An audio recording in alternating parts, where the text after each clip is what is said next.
This is the OPPO Reno 10 Pro Plus 5G. Could have been shorter. Now that that's out of the way, let's talk about the actual phone now. I got this phone through OPPO's ambassadorship program. Now, of course, that doesn't affect anything said in this video. But yeah, when I got this phone, I didn't know too much about it. I just felt it was a mid-range phone. But here are the specs.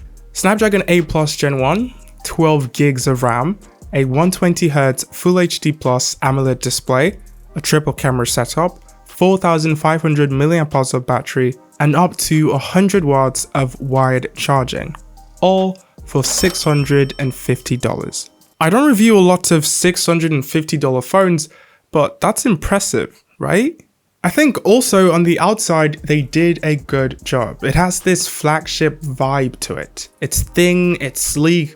There are curves on the back and on the front of the phone, which definitely helps in making the phone feel comfortable in hand. So yes, there's a curved display here. Some people don't like it.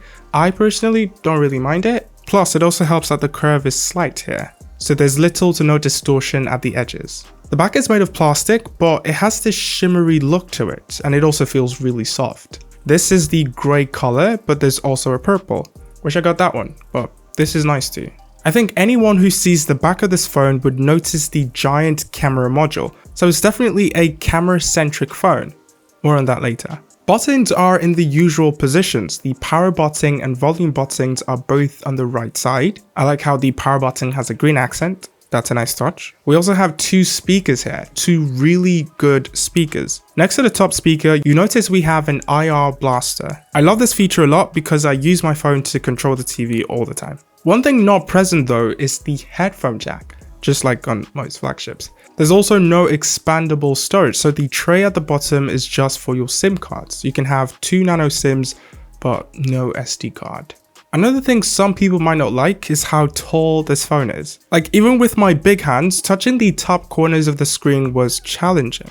So I think for lots of people, this would be a two-handed phone. It might be big, but it's a top display. It's a 6.74-inch Full HD Plus AMOLED display. Bezels are thin. I believe it has a 93.9% screen-to-body ratio. The display is also really responsive thanks to the 120Hz refresh rate and its 240Hz touch sampling rate. So every swipe, every scroll feels so fluid. One thing to also point out is the haptics. The haptics are really good. When unlocking the phone, when scrolling, when typing on the keyboard, you feel it, you know, kind of like flagships. And yeah, they went with an in-display fingerprint reader here. It's an optical one, so it shines a light on your finger and reads it. It's not the fastest, but it's fast enough. There are a couple different animations to choose from, which is nice, but what I like the most is how the area where the sensor is lights up whenever the phone is picked up, showing you exactly where to place your finger, so you never really miss it. Also, because this is an AMOLED display, you do get the always on display feature, which is surprisingly turned off by default, but can be easily turned on in the settings. About a month ago, I reviewed the OPPO A78, and in that video, I mentioned how customizable the OS was. And this is exactly that. It's running the same ColorOS 13.1 on top of Android 13. It lets you tweak so much, and so far also has been very stable. My only complaint would be the amount of pre-installed apps that come with the phone, but thankfully they all can be uninstalled pretty easily. The Reno 10 Pro Plus 5G would get 3 years of major Android updates and 4 years of security updates.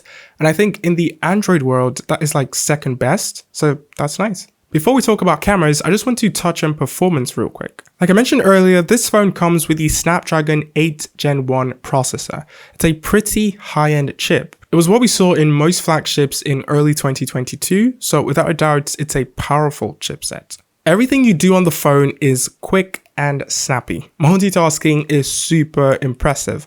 My unit comes with 12 gigs of RAM, so you would expect that.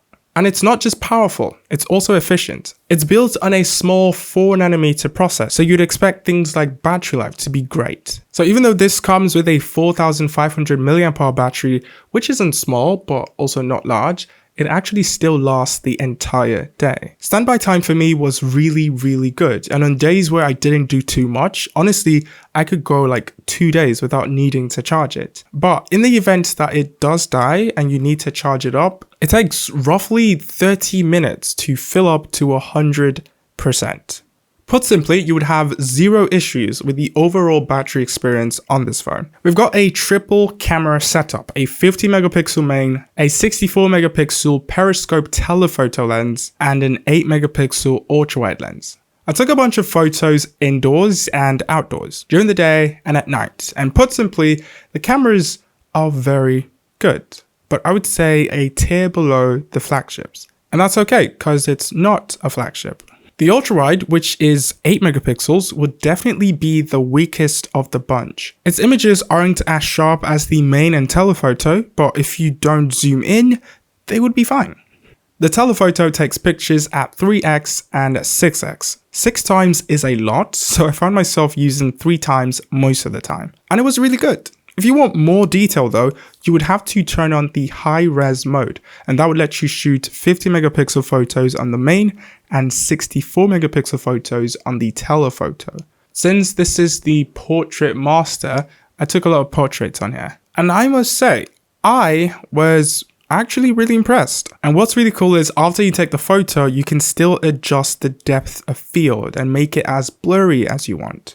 And then I noticed that edge detection is really good here. So yeah, I really like the portrait mode. For video, you can shoot up to 4K 60, but if you want the ultra steady mode, you would have to trickle down to 1080p. From the samples I took, they looked amazing. But do let me know what you think about the photo quality and video quality down in the comments. I think it's a very solid phone. It looks and performs like a flagship, but costs less. I looked at the other phones that cost around $650, and I think the only one that came out for me was the Pixel 7.